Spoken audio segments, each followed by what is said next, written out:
네, 안녕하십니까? 미국 주식 가치 투자자입니다. 오늘은 지난 한 해 동안 빅테크 기업 중 가장 주가의 흐름이 부진했던 아마존이라는 기업에 대해서 분석해 보도록 하겠습니다. 아마존은 세계에서 가장 인지도가 높은 브랜드 중 하나이며 매출 기준으로 세계 3위 규모입니다. 시가총액 1조 달러를 달성한 네 번째 기술 기업이며 전자상거래, 클라우드, 광고, 비디오 스트리밍, 음악 스트리밍 분야에서 시장을 선도하고 있습니다. 이러한 아마존이라는 기업이 현재 어떤 성과를 내고 있고 어떤 위험에 직면해 있는지 실적 발표 자료를 보면서 하나하나 분석해 보도록 하겠습니다. 그러고 마지막으로 상승 가능성에 대한 여러 시나리오를 개인적으로 검토해 보도록 하겠습니다. 먼저 아마존의 2025년 3분기 실적을 바탕으로 내용들을 설명해 보겠습니다. 총 매출은 1,801억 달러에 해당합니다.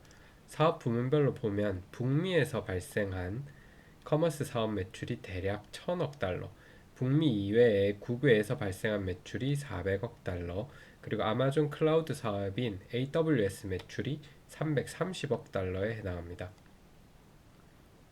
사업 부문별로 영업이익을 살펴보면 북미에서의 커머스 사업 매출은 1,000억 달러로 영업이익은 이제 48억 달러 정도에 해당합니다. 대략적인 영업이익률은 4.8% 정도에 해당하게 됩니다. 국제 이커머스 매출은 400억 달러였고 영업이익은 약 10억 달러에 해당하고 영업이익률은 2.5%에 해당합니다. 북미의 영업이익률이 아까 4.8% 정도로 국제사업 부분에 비해서 영업이익률이 좀 높은 편입니다. 이것은 미국의 물류센터가 국외 물류센터랑 다르게 상당 부분 자동화되어 있고 이로 인해 코스트 투 서브 단가가 낮은 것이 이유로 생각됩니다. 다음으로 아마존 클라우드 사업 AWS 부분은 총 330억 가량의 매출을 기록했고 영업이익은 110억 달러에 해당합니다.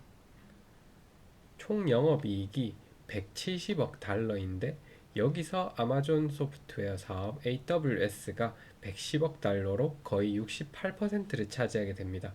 매출 규모 자체는 아마존의 주력 사업인 커머스 사업이 압도적으로 크지만 영업이익률이 좋지 않아서 실제로 아마존에서 발생하는 매출은 거의 다 AWS가 이제 중심적으로 이끌어 나가고 있다는 것을 알 수 있습니다. 또한 회사의 분기 발표 자료에는 없었지만 SEC 보고서에 보면 2025년 3분기 광고 부분의 매출이 177억 달러로 집계되어 있었습니다.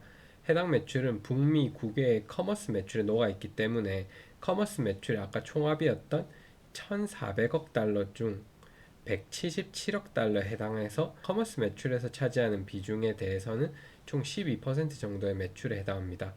그런데 리테일 사업들과 달리 광고와 같은 부분은 이익률이 워낙 좋기 때문에 실제 영업이익에 기여하는 부분은 이것보다 훨씬 클 것으로 예상됩니다. 따라서 앞선 실적 발표 내용을 보면 아마존을 성장시키고 있는 큰 축은 총 3개 정도라는 것을 알 수 있습니다. 그 중에서 가장 마진율이 높고 실제로 성장을 크게 견인하고 있는 사업은 AWS 사업, 즉 AI와 클라우드 관련 사업입니다. 두 번째로는 분기별 성장률이 24% 정도로 매년 큰 폭으로 성장하고 있는 광고 사업이 있습니다. 아까 말씀드린 것처럼 커머스 사업의 매출 규모는 워낙 크지만 실제로 영업이익은 되게 적습니다. 근데 실제 생각하는 것보다 커머스 매출이 더 적을 수도 있는 게 광고 사업이 마진율이 좋기 때문에 이 광고 매출이 실제 매출로 크게 잡히고 이제 나머지 커머스로 인해서 발생한 이득은 좀 적게 잡혔을 가능성이 많기 때문에 실제로 아마존의 성장을 견인하고 있는 사업은 두 번째로 광고 사업이라고 할 수 있습니다. 세 번째로는 이제 정말 아마존의 본업에 가까운 커머스 및 물류 산업이 되겠습니다. 각각의 부문별로 이제 어떻게 나아가고 있고 어떤 위험성이 존재하는지를 한번 알아보겠습니다. 해당 그래프는 클라우드 사업에서 이제 클라우드 3사, AWS, 마이크로소프트의 애저, 구글의 구글 클라우드에 대한 점유율을 나타내고 있습니다. 현재 클라우드 사업의 점유율은 AWS가 사실상 1등이긴 하나 점유율이 33에서 29%로 점진적으로 하락하고 있습니다. 반면에 마이크로소프트 애저가 성장하여 20% 초반의 점유율을 차지하고 있고 구글의 클라우드 사업은 11%에서 13%로 급격하게 성장하고 있습니다. 2025년 3분기 기준 실제 성장률을 놓고 봐도 AWS는 20%대의 성장률을 보이지만 경쟁사인 애저는 26%대, 구글 클라우드의 경우 34%대의 성장 속도를 보이고 있습니다. 단순히 점유율만 보자면 AWS가 여전히 1위지만 성장률은 AWS가 꼴등이기 때문에 중장기적으로는 AWS 점유율이 서서히 깎이고 있는 그림입니다. 이제 AWS 점유율, 클라우드 점유율이 감소하는 가운데 2025년 11월 구글이 제미나이 3를 발표하면서 시장이 한번 크게 출렁인 적이 있습니다. 이전까지 시장은 엔비디아의 GPU만이 AI 시대의 유일한 도구라고 생각했습니다. 그러다 구글이 자체 칩인 TPU만으로 학습시킨 제미나이 3가 압도적인 성능과 속도를 보여주면서 AI 하드웨어 시장에서 독점적 영향력을 발휘하던 엔비디아의 입지가 흔들리게 되었습니다. 자세한 내용을 말하면 복잡하지만 구글의 TPU는 행렬 연산을 엄청나게 빨리 하는 연산 괴물과 같은 도구입니다. 엔비디아가 범용성이 엄청난 고성능 칩이라고 한다면 구글의 TPU의 경우 자신들의 LLM 모델을 아주 효율적으로 빠르게 돌릴 수 있는 맞춤형 칩이라고 할 수 있습니다. 아마존도 이러한 변화에 맞추어 자체 칩인 트라니움을 제작하고 구축하고 있지만 이 부분에 대해서는 현재 다른 기업과 비교하여 우위에 있다고 말하기는 다소 힘든 상태입니다. 이제 구글의 TPU랑 이제 엔비디아의 GPU, AWS의 트라니움에 대해 간략히 정리한 표입니다.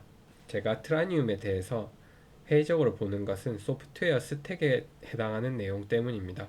현재 AI 개발자들과 연구자들은 대부분 파이토치라는 AI 개발 툴을 사용해서 프로그래밍 진행하고 쿠다 라이브러리를 호출하여 GPU 연산을 돌리고 있으며 엔비디아의 GPU는 이러한 과정에서 엄청나게 최적화가 잘 되어 있습니다. 파이토치에서 짠 코드를 TPU나 AWS의 트라니움으로도 연산을 돌릴 수 있지만 이 경우에는 트라니움의 경우 뉴런 SDK, TPU의 경우 XRA로 결국 변환해서 돌려야 하는 문제가 있고 이 과정에서 연산의 비효율, 속도 저하를 불러일으키기 때문에 GPU보다 효율이 좋지 못하고 번거로워집니다. 그러나 TPU 같은 경우에는 텐서플로우 코드로 코딩하기 때문에 최적화된 도구가 있다 보니 텐서플로우로 자체적인 코딩을 하는 구글 제미나이 모델의 경우 이제 자사 TPU를 활용하더라도 엄청난 효율을 뽑을 수 있는 장점이 있습니다. 최근 클라우드 시장의 경쟁은 단순히 AI 인프라만 깔아준다고 사람들이 이용하는 것이 아니라 개발자나 사용자가 필요한 적절한 학습 및 추론 인프라를 제공해야 사람들이 몰리며 수요가 발생하는 방향으로 변화하고 있습니다. 이 과정에서 개인적으로 생각할 때 가장 성장 가능성이 높은 부분은 구글 클라우드입니다.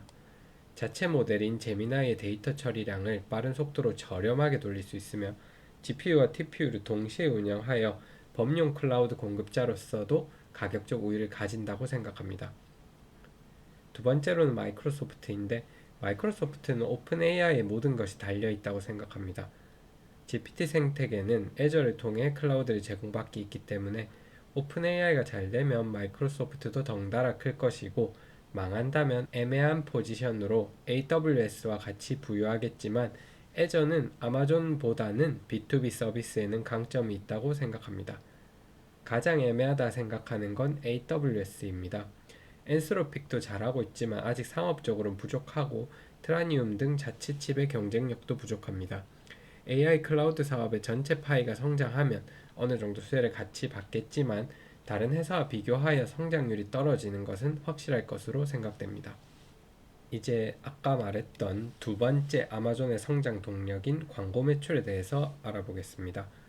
2018년 100억 달러에 시작해서 현재 2024년 569억 달러로 폭발적으로 성장했으며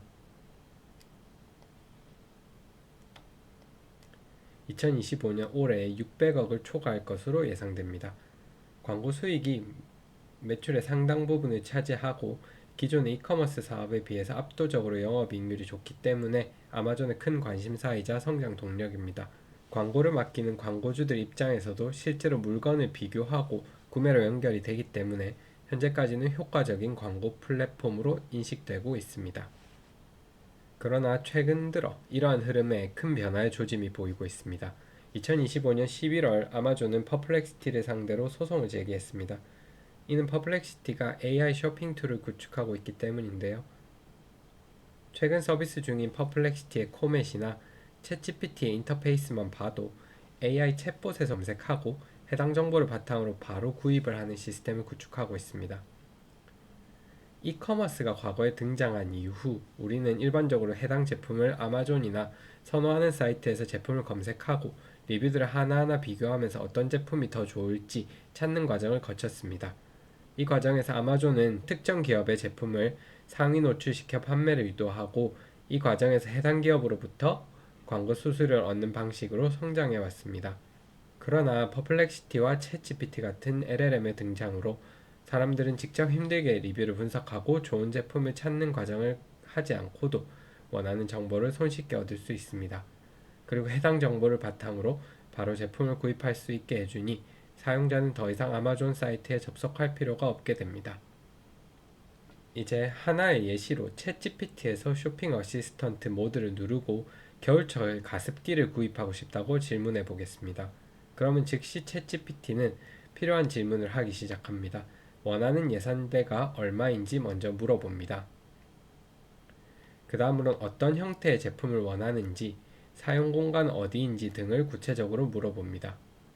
그 결과를 바탕으로 어떤 제품이 적절한지 쭉 정리해서 빠르게 결과를 보여줍니다. 하지만 미국과는 달리 아직 한국에서는 해당 검색 결과에서 바로 구매로 연결해주는 기능은 지원되지 않습니다. 미국의 경우 아직까지 특정 사이트 한정이지만 즉시 구매 기능을 제공하고 있습니다.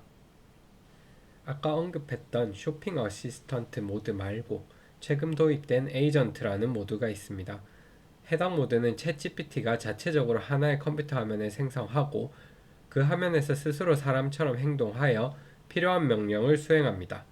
이번에는 아까 추천해준 제품 중에서 가장 저렴했던 제품을 실제로 구입해달라고 이야기했습니다.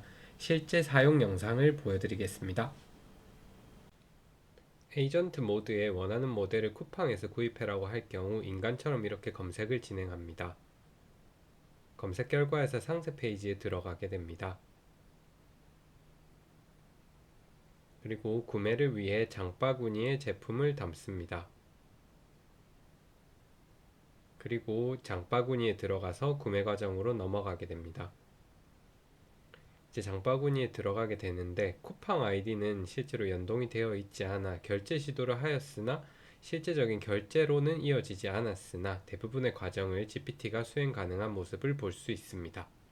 현재 사용해본 결과 아직까지는 내가 직접 검색하고 실행하는 것이 더 빨라서 답답함을 느꼈습니다. 그런데 1년 혹은 2년 뒤에는 충분히 사람 정도의 속도가 날 거라고 생각합니다.